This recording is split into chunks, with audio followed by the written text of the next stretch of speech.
Hi guys, and welcome back to another video, and welcome to the 7-day body feint challenge. In this 7-day body feint challenge series, you'll be learning 7 different body feints to be able to beat defenders in a 1 versus 1 situation. Body feints are one of the most simple ways to beat defenders 1v1 in football, because all you need to beat a defender in a 1 versus 1 situation is just to get them off balance, and body feints are the most easy and effective way to do that. In each video, we'll be learning and breaking down each body feint step by step and getting tons of exercises that helps you to master that single body feint. And at the end of this 7-day series, you'll be feeling much more confident on the pitch in those 1 versus 1 situations, and you'll see a huge difference in your confidence. So let's get into the video and let's learn what body feints we can do to beat defenders 1 versus 1. For day 2 of our 7-day body feint challenge, we're going to be working on the delusional drag feint. The delusional drag feint is an easy body feint to use when you're attacking the player with full speed. And the reason that is a pretty easy body feint to use is because you're not touching the ball at all. The idea is to attack the player and create this delusion in the defender's mind that you're going to tap the ball in one direction. And if you're able to execute it perfectly, you will be able to create that delusion into the defender's mind and in result easily off balance them and get away from them.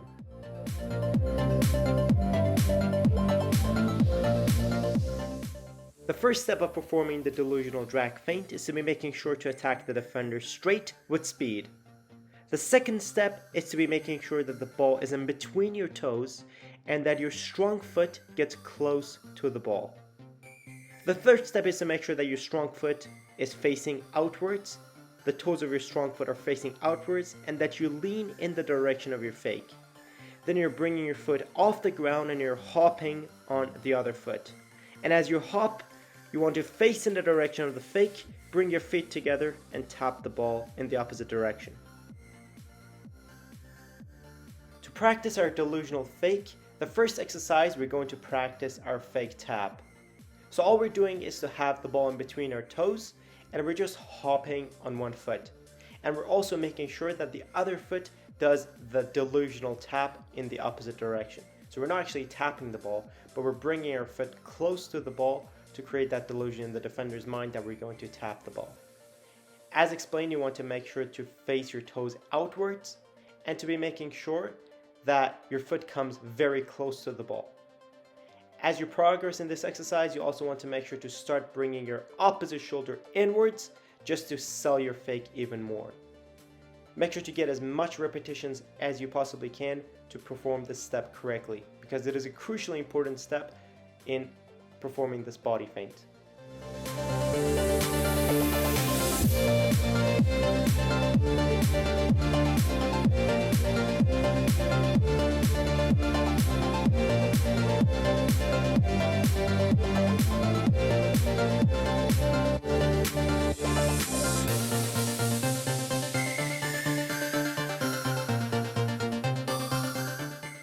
Now as we progress throughout the exercise, another step that we're going to add is to bring our feet together.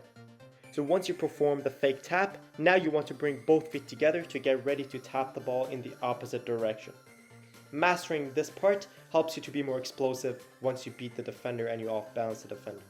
Once you bring your feet together, you want to do the exact opposite of the delusional tap, which means you have to make sure that your toes are inwards to have a clean contact on the ball. For the next exercise, we're practicing the inside and outside tap with the ball. So all we're doing is that we're tapping the ball with the inside and the outside of our foot, and we're alternating every time. We want to master the switch between the inside and the outside of our foot with this exercise so that when we do the body feint, we're very comfortable doing the delusional tap and then tapping the ball with the outside of our foot.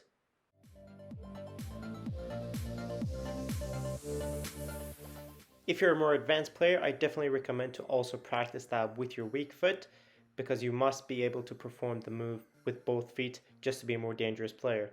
However, if you're a more beginner player, I definitely recommend that you do not do it with your weak foot and master it with your strong foot.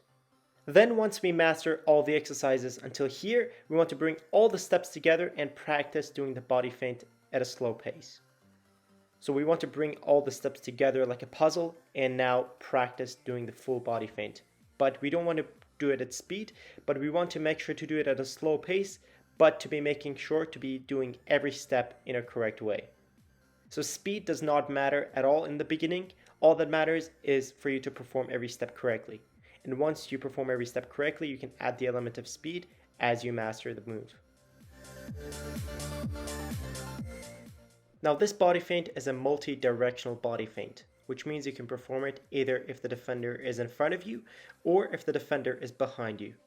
So for the final exercise, we're practicing the execution of the body feint when receiving the ball from your teammate and you have a defender coming in behind. So you want to take your touch a little bit in the direction that you're not going. Then immediately once you perform the delusional tap, tap the ball in the opposite direction and beat the defender. This is an absolutely useful body feint, especially when you're receiving that ball under pressure and you want to create space for yourself.